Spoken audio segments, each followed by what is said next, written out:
monster grips. Hey, this is Matt Quistorf from QuistorfGuitar101.com, and I'm here to talk to you about modal sequences and basically applied techniques where we try to eliminate as much busy work as possible. When you're trying to be creative, you want to take scales and exercises and make them sound nothing like scales or exercises. So this is hopefully a way to show you how to take just patterns that you might have not seen, or maybe you have and just never thought of looking at it in this perspective, and be kind of creative with that, all while working on technique without being just boring, busy work. So we're basically going to be zoned in on the G Ionian mode, or G major scale, which is kind of the concept for all three videos. I tried to focus on the key of G, being an extremely popular key to write and play in. So the scale itself is just a major scale, 3-note per string. So here's the pattern. You're starting with the G on the 3rd fret, and basically we're just working up whole steps. So 3, 5, 7, first finger, second finger, pinky. Same thing on the A string, 3rd fret, 5th fret, 7th fret, first, second, pinky. Fingering is very important. You have on the D string 4, 5, and 7. Same on the G, 4, 5, 7. On the B and the high E, you'll be 5, 7, 8, and 5, 7, 8. And you go backwards. So now with the scale being 3 notes per string, it's going to cover a decent amount of ground. And again, we want to try to make this sound nothing like a scale. So the idea is to learn the sequences, and then we're just going to dissect them and hopefully relate it to some sort of feel and eventually into chords and whatnot. So the first one, if you look at our chart here, says sequence 1, and this is basically a pattern that is going to go forwards, 4 notes in the scale, it goes back, forwards again, until you cover both strings. So these are based on groups of 3. So you have a 1, 2, 3, 1, 2, 3, 1, 2, 3, 1, 2, 3. And you can take it at any speed. The beauty of these things is if you're a beginner or intermediate and you aren't playing very fast yet, this is a great way to get some speed without just being some scale you're never going to use again in your life. So again, you want to really try to focus on the groups of 3. So if you're trying to keep a pulse, we're doing 3 notes per beat. So bo do do do do do do do do do. So you want to have that kind of inner clock going. You can either tap your foot or get a metronome. You can put a metronome on, and just as long as you're not struggling with the tempo. And there's ways to increase speed, which is a whole other lesson in itself, using a metronome. But as long as you have some kind of foundation for where the pulse is for all of these, that's one of the main things. You don't want to just kind of play through and not have any clue of what it should sound like. So you have groups of 3. That's throughout this entire lesson. We're all focused on these. They're called 8th note triplets, 3 notes per beat. So this sequence, again, breaking it down, you go forwards to the 4th note, back, and forwards to you're covering 2 strings. So it's kind of a complicated sequence, but it also has a nice movement to it. And you could repeat that measure over and over. You don't have to go through the whole cycle just yet. So you can sit there and just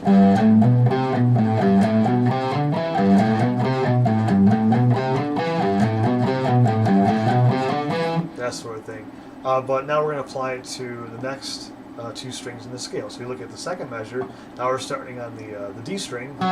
Same thing. You go 4 notes, backwards, and up, covering 2 strings.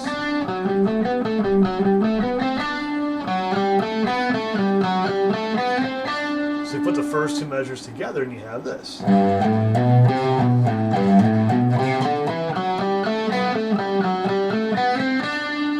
Okay, then we add on the B and the high E string. This is the last measure, and you have this. Alright, so there again, one more time, the last one. And same thing, you go up 4 notes, 1, 2, 3, 4, backwards, and up, covering 2 strings. All right, so let's put the whole thing together.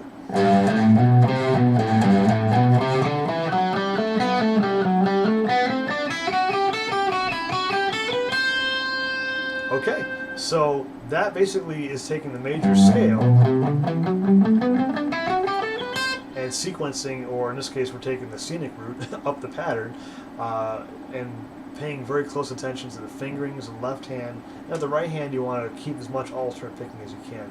There's a lot that you can do with the right hand. Some people like to do the economy picking, where they're crossing the strings in the same stroke. Other people are just straight alternate picks. So whatever you're comfortable with, as long as you're not downstroking the entire thing. So, and again, you can use the metronome or a drum machine or some kind of constant pulse to work on the phrasing and keeping it in time. So the second sequence is actually just showing the first one going backwards, which is a whole different feel. So here we're starting with the last note of the scale.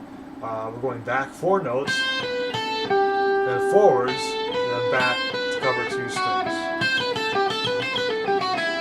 And again, you can repeat these little segments of these measures over and over if you want to just work on a certain part. Then you go into the G and D string, same idea. So you're 4 notes back, forwards, and then back to cover 2 strings. And the last one, you're going to have the same thing.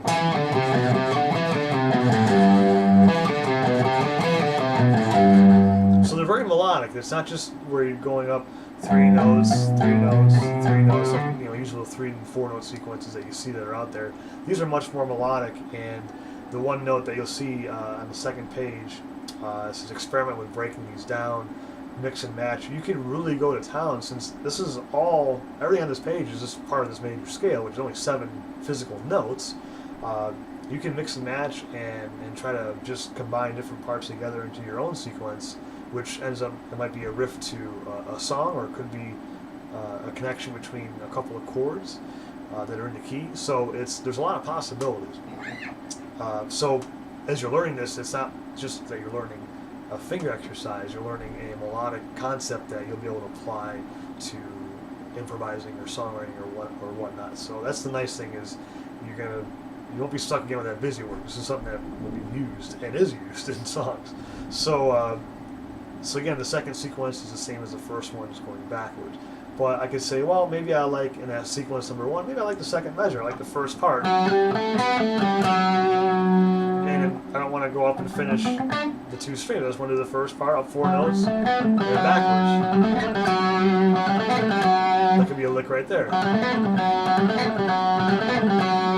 That sort of a thing. So you can really have some fun with it, literally just plugging away and trying to grab different parts of the sequences.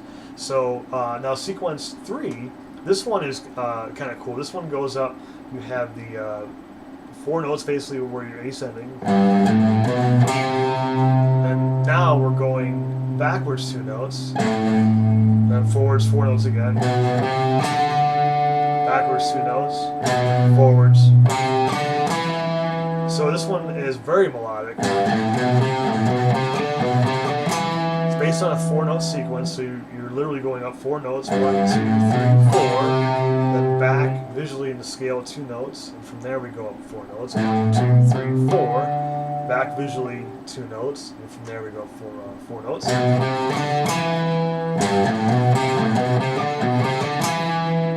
Very melodic sequence. And we're just going to apply it again to the D and the G string. So the second measure is the same idea.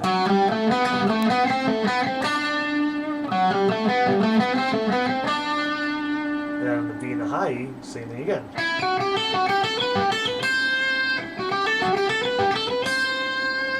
So that one's kind of cool, and again, you can mix and match. You can take part of the first one and combine that with part of the second measure of the first one. So they can be interchanged, again, at any point in time. It does not matter. Or you can just take parts you like. Maybe I just like doing which is just a couple notes from the first measure of sequence 3.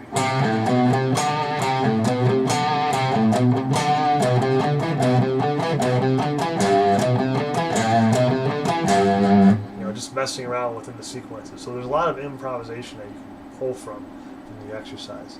Sequence 4 is a really popular string-based sequence where you're completing strings and repeating strings. So here you're literally starting off just doing the first 2 strings. Then we're going to repeat the A string to the D string. Then you repeat that again. Now you do the D and the G. Repeat that again. We're on page 2 now. Then you have the G to the B. Repeat that. Then the B and high E. End it off. So when you put the whole thing together,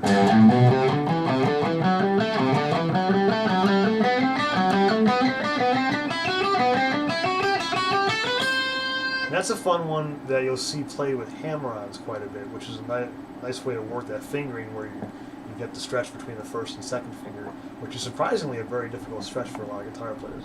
A lot of people end up going with the first, third pinky, and that just hurts you down the road. So here you can literally just, instead of picking every note, I can do it with hammer-ons.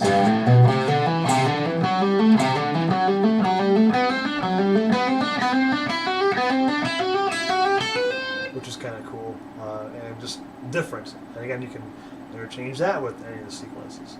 And then finally, you get to sequence 5, and this one is a pretty involved one. You're starting actually on the 4th note, so you're not even starting with the first note of the scale. And it covers 3 strings. And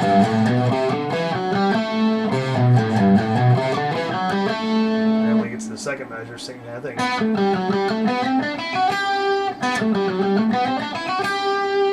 And the last part of it, which we kind of turned it around and gave you a note to resolve onto. But again, that one's a little more involved as far as the movement time. You're covering quite a bit of room, or a lot of ground, I should say. So, and again, that can be combined with whatever. I can take the first 4 notes from there and say, well, I want to combine that with maybe half of that sequence 3, that first measure, which is kind of cool. So there's a lot of things you can do with that. Again, you can mix and match.